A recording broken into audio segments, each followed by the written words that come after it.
আমরা অনেকেই জানি না আমাদের মোট জনগোষ্ঠীর শতকরা প্রায় 10 ভাগ কোনো না কোনো ধরনের প্রতিবন্ধী, যাদের একটি বড় অংশই চলন প্রতিবন্ধিতার শিকার।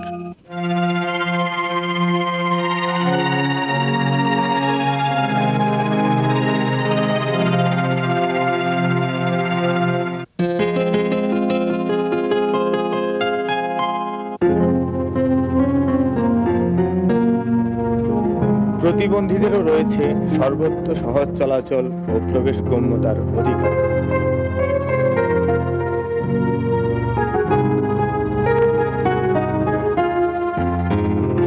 আসুন আমরা সকলে মিলে প্রতিবন্ধীদের নিরাপদ ও মুক্ত চলাচল নিশ্চিত করি।